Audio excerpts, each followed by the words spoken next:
let's talk the shitty moon signs, that being Scorpio moon and Capricorn moon. I want to preface this by first laying out that disclaimer that astrology is the study of patterns, not absolutes. This is to say that not every person with a Capricorn moon is going to have the same experience as others with Capricorn moons. Same goes for Scorpio moons. But we have to be realistic. These being a moon, a very personal planet in fall or detriment, does make it challenging. The moon is a indicator or a symbol of the body. It's also a symbol of our relationship to or with our mother, and sometimes it can even describe our mother. It can also explain or describe cyclical patterns that we may have, often because of that relationship with our mother. So here's the thing. As an astrologer, we all know everything that I just said, but it can be a little sad. If you are studying astrology and you go and pull your kid's chart, or you're already an astrologer and you finally have a baby and you go pull the chart and you're like, fuck dude, like my kid has a Scorpio moon or my kid has a Capricorn moon. Like, what am I gonna do to fuck this kid up? And it's not the healthiest way of thinking, and it's not even a correct way of thinking, but these moon signs are notoriously very, very, very, very often difficult and challenging. So it is not unrealistic or unreasonable that an astrologer may feel that way despite knowing all the disclaimers that I just said. So I want to also let you guys know that I have a Capricorn moon. My daughter, my only daughter, has a Scorpio moon.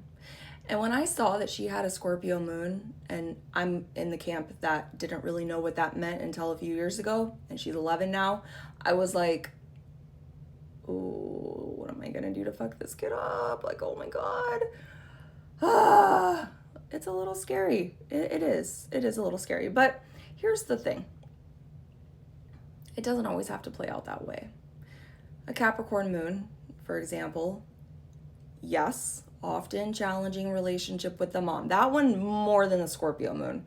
You meet a Capricorn moon and you're like, oh, what did your mom do to you? Or how was that relationship with mom? And it's mind-boggling how often they're like, not good.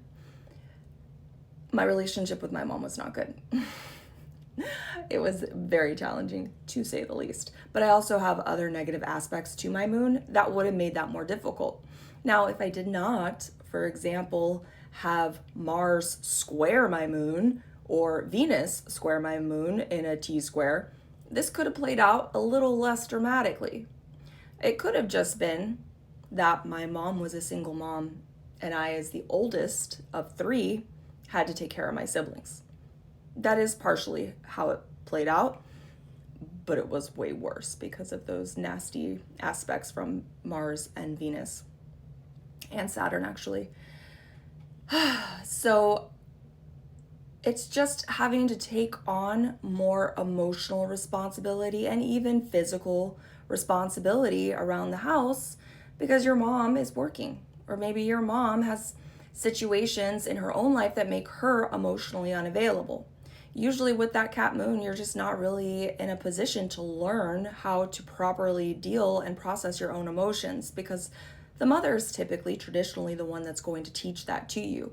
And in your life, that didn't necessarily happen. Now, that being said, that doesn't make you a bad mother. We're living in crazy times right now. And maybe if you're a little bit older or very much older, maybe you personally were living in a crazy time for you. I feel like sometimes it's easy to have mom guilt. It's easy to put all the blame on ourselves if our kids don't turn out the way that they wanted to, or we wanted them to, or society wanted them to. Sometimes you do have other responsibilities. You do have your mind placed elsewhere, and you don't necessarily have it all in you to be Mother of the Year. But that doesn't make you worst Mother of the Year either. Sometimes you do have to rely on your children. It's not fun. It may not be fair, but it may be all the option you have. It may be the only thing you can do. Sometimes the Capricorn moon winds up being the person that everyone leans on. Sometimes the Capricorn moon is the only one anyone can count on. The world needs more of that right now, more than ever. So while you may, as a mother, feel like you let your child down, and maybe there are times in your child's life where they feel like you let them down too, you also created a human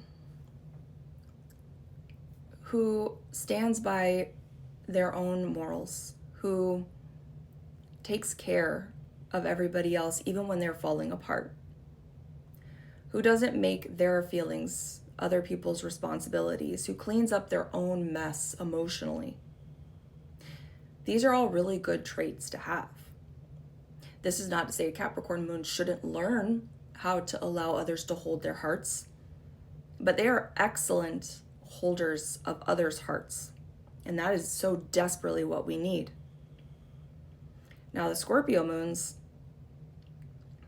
you don't have to feel bad as a mother if you have a child with a Scorpio moon either, because sometimes that can play out. Maybe the mom was into occult studies, like astrology or witchcraft. That's a thing. Maybe you just really didn't feel like your mother understood you emotionally, which in my daughter's case, also with I have a Capricorn moon. It's not that I don't want to understand her emotionally. It's not that I don't try to understand her emotionally. It's just I'll never emote, and certainly not outwardly emote my feelings the way that she might. And she might be hard-pressed to understand why that might be and why I don't understand her when she does that. It doesn't make me a bad mom. There's a lot of other stuff with Scorpio, though we don't really necessarily need to get into what she hasn't experienced. But again, that doesn't always mean that you're a bad mom. It doesn't mean that you didn't try to protect them from certain things. It doesn't mean that you were absent on purpose, knowing these things were going on. We don't need to hold the guilt of these moon sign placements. With the Scorpio moon, sometimes that's creating a human that deeply understands people, that deeply cares for people. These Scorpio moons are going to make great activists, great lovers of justice, great investigators, great, knowledge seekers, and those that expose knowledge to the world, because they didn't always feel like people understood. So they learn to express it outwardly and make people see and understand. It's good to understand your children's moon signs, though, so that you can do the best that you can do. Scorpio moons can be notoriously silent, private. They don't like to be pushed. It is also a fixed moon sign. So I, as a mother, sometimes when I know she's upset, I don't pry. They don't like that. But I'll just go in her room and I'll sit there, or I'll lay down and I'll just be quiet. And I'll just be present, and I'll just sit there and wait for her to open up to me. And she usually does. And we have good conversations. But this video is all just to say, just because your child has a challenging moon sign does not make you a bad mother. We're all doing the best we can with the circumstances that we have and that we're born into. So let's not be so hard on ourselves. That's it. That's all I got for you today.